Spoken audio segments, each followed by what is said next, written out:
Halo semuanya, kali ini kita akan membahas tentang anatomi fisiologi sistem respirasi atau sistem pernapasan. Adapun tujuan pembelajaran kita kali ini adalah mahasiswa mampu untuk menjelaskan anatomi fisiologi dan fungsi dari sistem respirasi ini, serta mampu menjelaskan proses respirasi itu sendiri. Lalu apa sih yang dimaksud dengan respirasi itu? Respirasi adalah proses pertukaran gas, karbon dioksida atau CO2, dan oksigen atau O2 yang terjadi di alveolus paru-paru.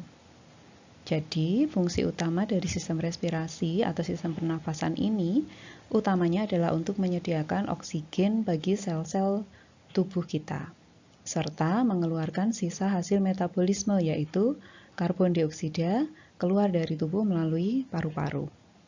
Sedangkan fungsi tambahannya adalah untuk menjaga keseimbangan asam basa tubuh kita. Nah, fungsi dari sistem respirasi tadi adalah melakukan pertukaran gas. Apa tadi? Yaitu CO2 dengan O2. Bagaimana proses ini terjadi? Proses ini terjadi melalui dua proses utama, yaitu yang disebut sebagai ventilasi dan difusi. Ventilasi ini adalah pergerakan udara masuk dan keluar paru-paru, sehingga udara yang masuk dari udara luar sampai ke paru-paru, kemudian dari paru-paru keluar ke atmosfer, itu yang dinamakan ventilasi. Sedangkan difusi, prosesnya itu terjadi di alveoli paru. Jadi, kalau teman-teman lihat di alveolus dan kapiler, gambar di samping itu ada membran pertemuan antara alveolus dengan kapiler. Nah, disitulah proses difusi ini terjadi. Jadi, gas CO2 dengan O2 itu mengalami pertukaran di membran respirasi tersebut, yaitu di alveoli paru. Lalu apa saja bagian-bagian atau organ-organ dari saluran pernapasan atau saluran respirasi itu? Tentunya teman-teman semua sudah tahu ya, ada beberapa organ. Yang pertama, organ yang paling luar adalah nasal atau hidung. Kemudian setelah hidung ada faring, kemudian laring, kemudian setelah laring ada trachea.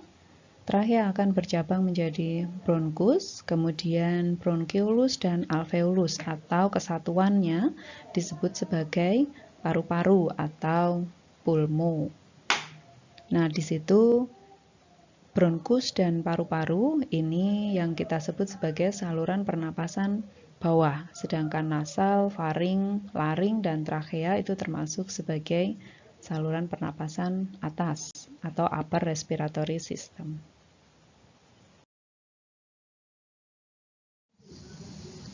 Nah, ini kalau kita lihat dari gambarannya, saluran pernapasan kita dimulai dari rongga hidung, itu yang paling luar ya, ada di nomor 1 ini.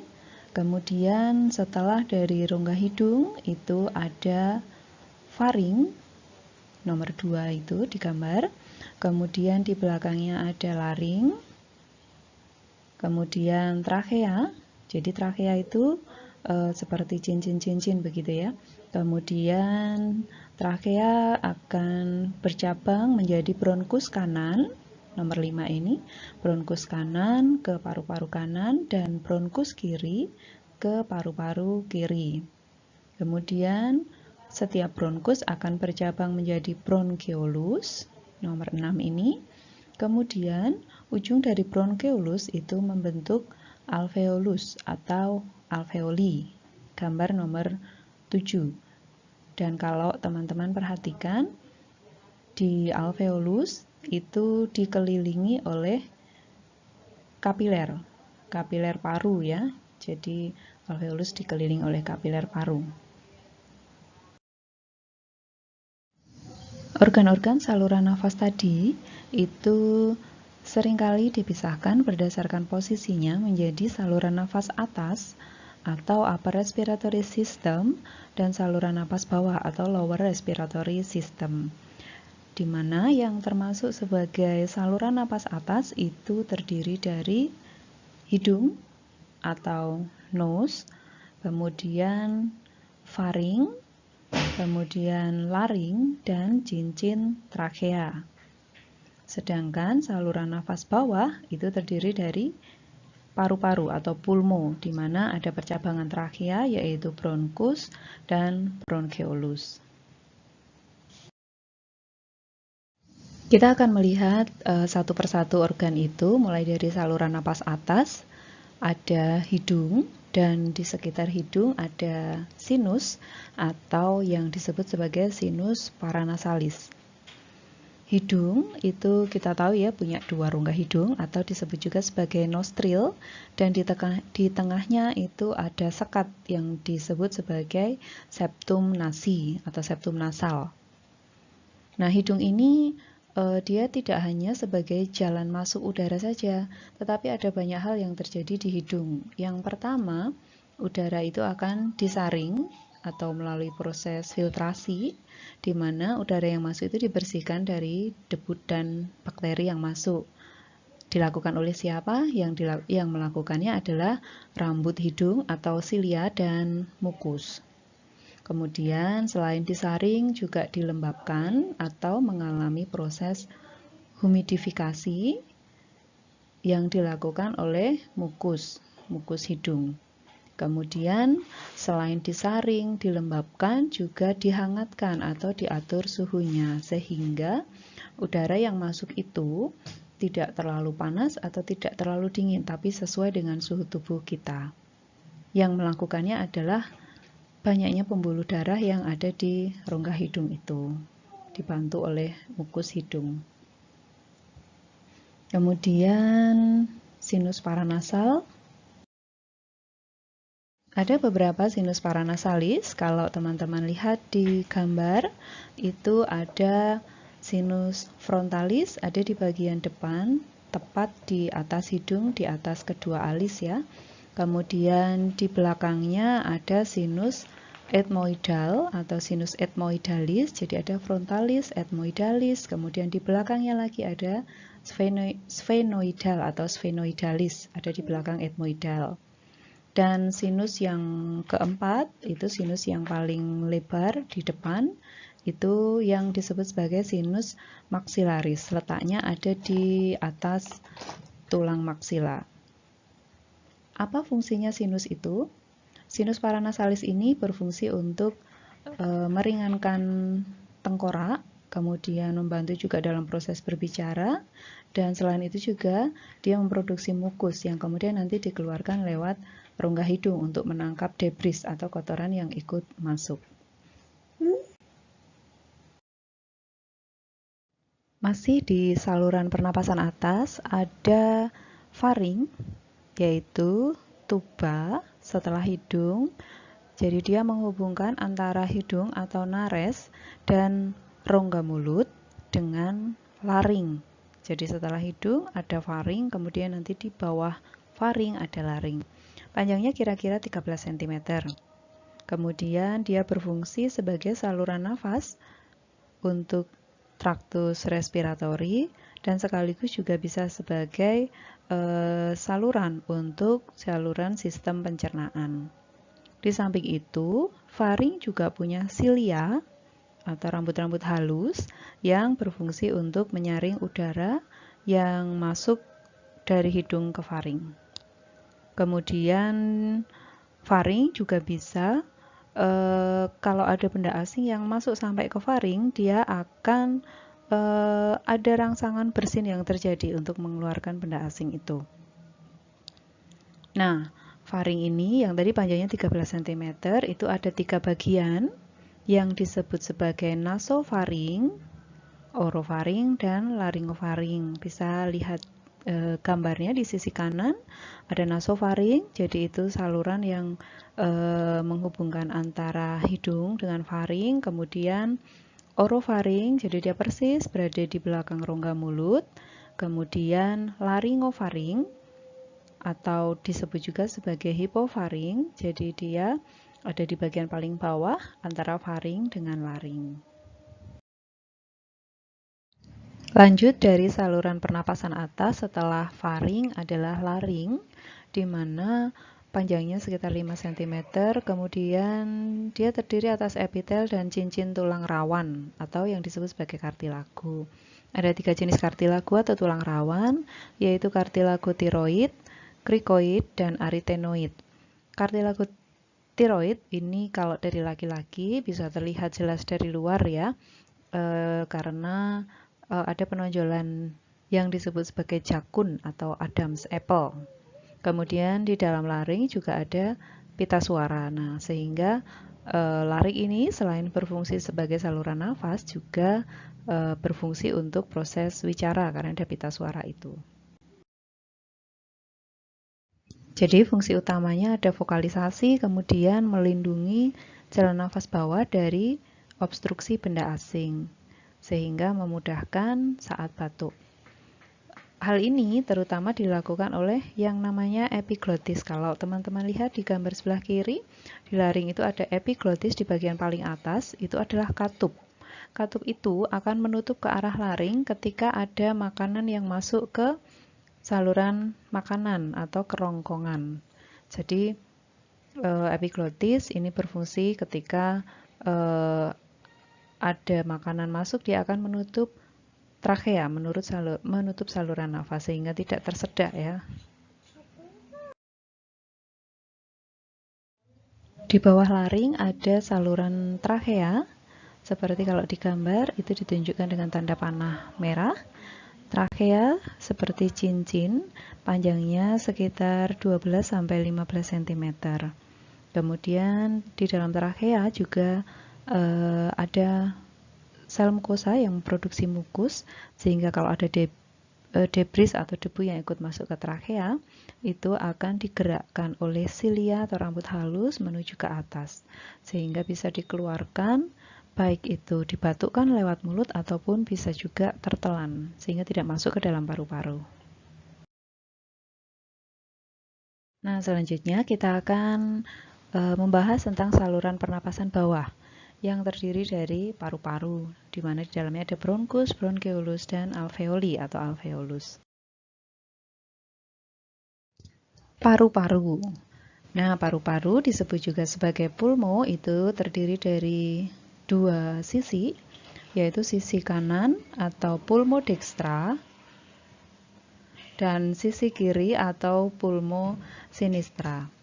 Pulmo dextra kanan ya, itu bisa dilihat dari gambar sebelah atas, itu ada 3 bagian. Kalau teman-teman lihat ada 3 garis ya, itu menunjukkan lobus parunya. Ada 3 lobus di sisi kanan. Di sisi kiri ada 2 lobus atau 2 bagian. Kemudian paru-paru itu ada istilah yang namanya apex. Apex itu puncaknya paru-paru. Jadi gampangannya bagian yang lancip di sebelah atas. Kalau teman-teman lihat di gambar sisi bawah, ya itu ada apex, puncaknya paru-paru, ada 2 ya berarti ya. Nah, itu terletak tepat di bawah tulang klavikula. Jadi apexnya paru itu ada di atas, tepat di bawah tulang klavikula. Kemudian dasar paru atau basis pulmonis itu terletak tepat pada diafragma. Diafragma di rongga perut ya, ada diafragma di situ. Kemudian di dalam paru-paru tentu saja ada alveoli dan kapiler pulmonaris yang mengelilinginya. Paru-paru itu dilapisi oleh 2 selaput yang disebut sebagai pleura, yaitu pleura parietalis dan pleura visceralis. Bisa dilihat di gambar, pleura parietalis, selaput paru yang parietal, itu berada di sisi luar paru. Jadi dia akan berdekatan atau seperti menempel begitu dengan dinding toraks atau dinding dada. Sedangkan sisi dalam dari paru-paru itu disebut sebagai selaput atau pleura visceralis. Itu yang nempel dengan permukaan eksternal paru. Jadi nantinya nempel dengan alveoli-alveoli itu.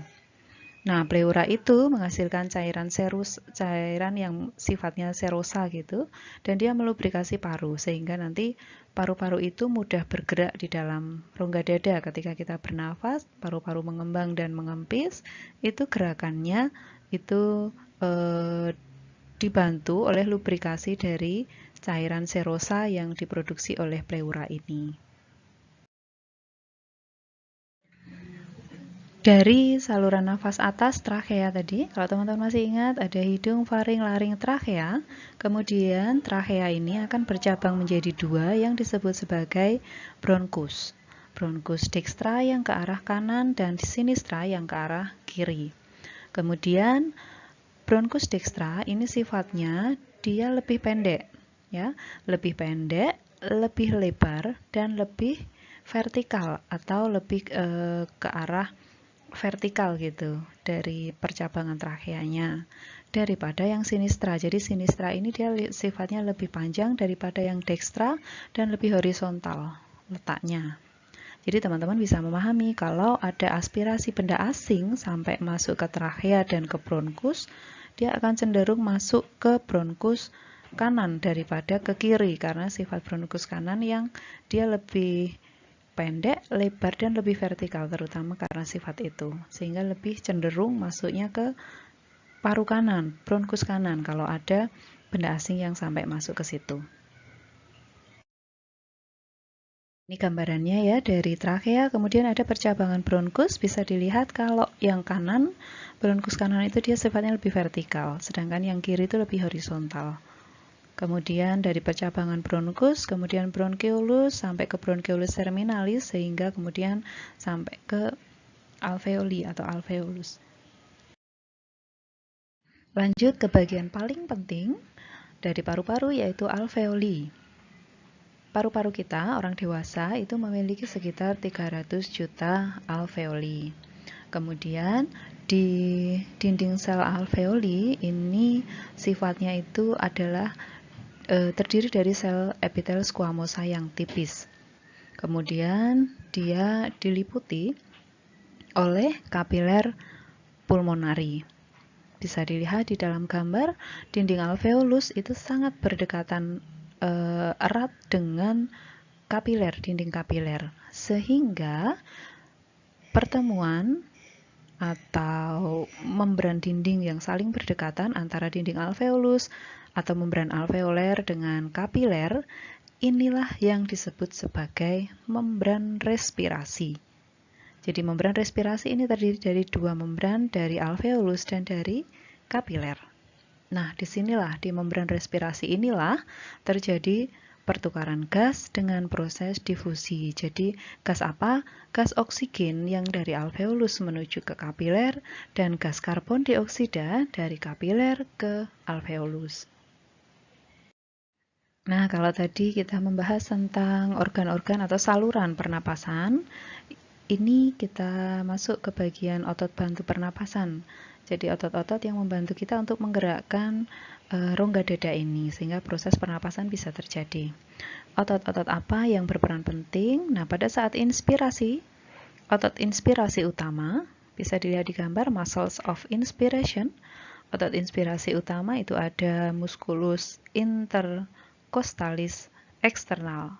Itu ya, itu yang sangat penting. Kemudian ada otot diafragma dan otot bantu saat inspirasi tambahan itu ada otot sternocleidomastoideus dan scalens. Nah, otot sterno dan scalens ini ada di leher. Jadi teman-teman bisa mencoba merasakan ketika inspirasi bernafas, mengambil nafas, itu ada pergerakan otot-otot di dinding rongga dada sehingga rongga dada kita terangkat, dan kalau kita inspirasi lebih dalam, menarik nafas lebih dalam, itu ada otot di bagian leher yang ikut tertarik. Nah, itulah otot sternocleidomastoideus. Jadi itu otot tambahan ketika kita inspirasi tambahan. Sedangkan otot yang membantu saat ekspirasi itu ada otot internal intercostalis dan otot abdominal.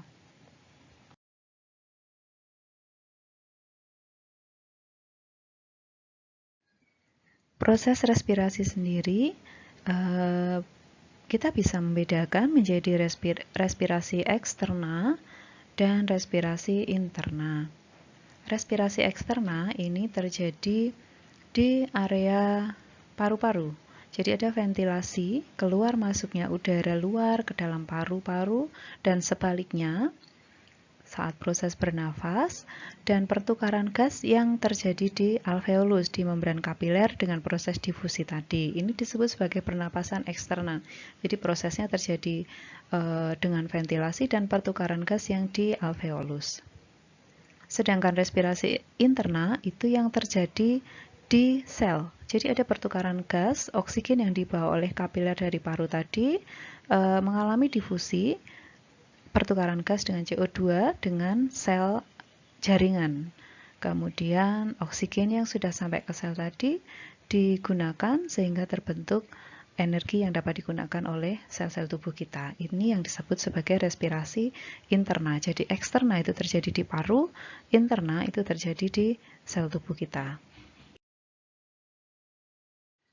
Kita juga bisa merangkum untuk terjadinya proses respirasi ini ada ventilasi paru, yaitu keluar masuknya udara luar dengan paru-paru, kemudian ada difusi oksigen dan karbon dioksida di alveolus paru, kemudian oksigen yang sudah ada di alveolus, kemudian ke kapiler itu akan mengalami proses transportasi lewat pembuluh darah, di mana oksigen ini sebagian besar akan dibawa oleh hemoglobin atau Hb, sehingga terbentuk ikatan oksigen dengan Hb yang disebut sebagai oksihemoglobin.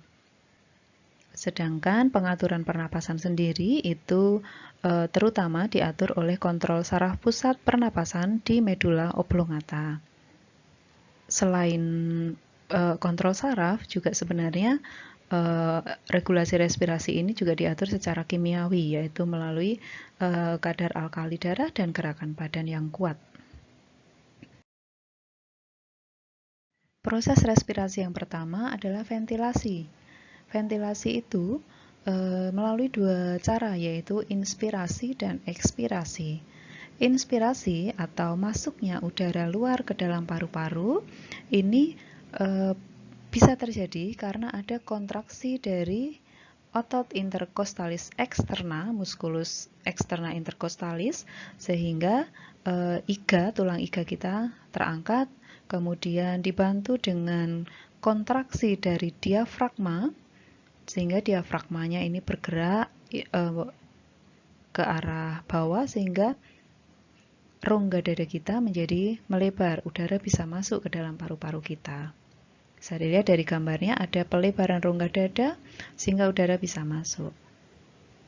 Itu yang disebut sebagai proses inspirasi, masuknya udara. Sedangkan ketika kita mengeluarkan udara atau prosesnya disebut sebagai ekspirasi, itu yang terjadi adalah sebaliknya. Jadi otot interkostalis eksterna akan relaksasi sehingga iga kembali ke posisi semula, mengecil gitu ya rongga dadanya, dan relaksasi juga dari diafragma sehingga volume rongga dada menjadi mengecil begitu. Udara akan keluar. Ini kalau dilihat dalam bagannya antara proses inspirasi dan ekspirasi.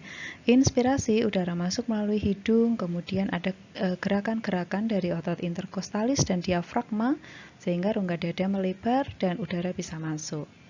Sebaliknya yang terjadi pada saat proses ekspirasi, itu udara keluar karena otot interkostalisnya relaksasi dan diafragmanya juga relaksasi, sehingga rongga dada mengecil, udaranya akan keluar. Proses respirasi yang kedua setelah ventilasi adalah difusi.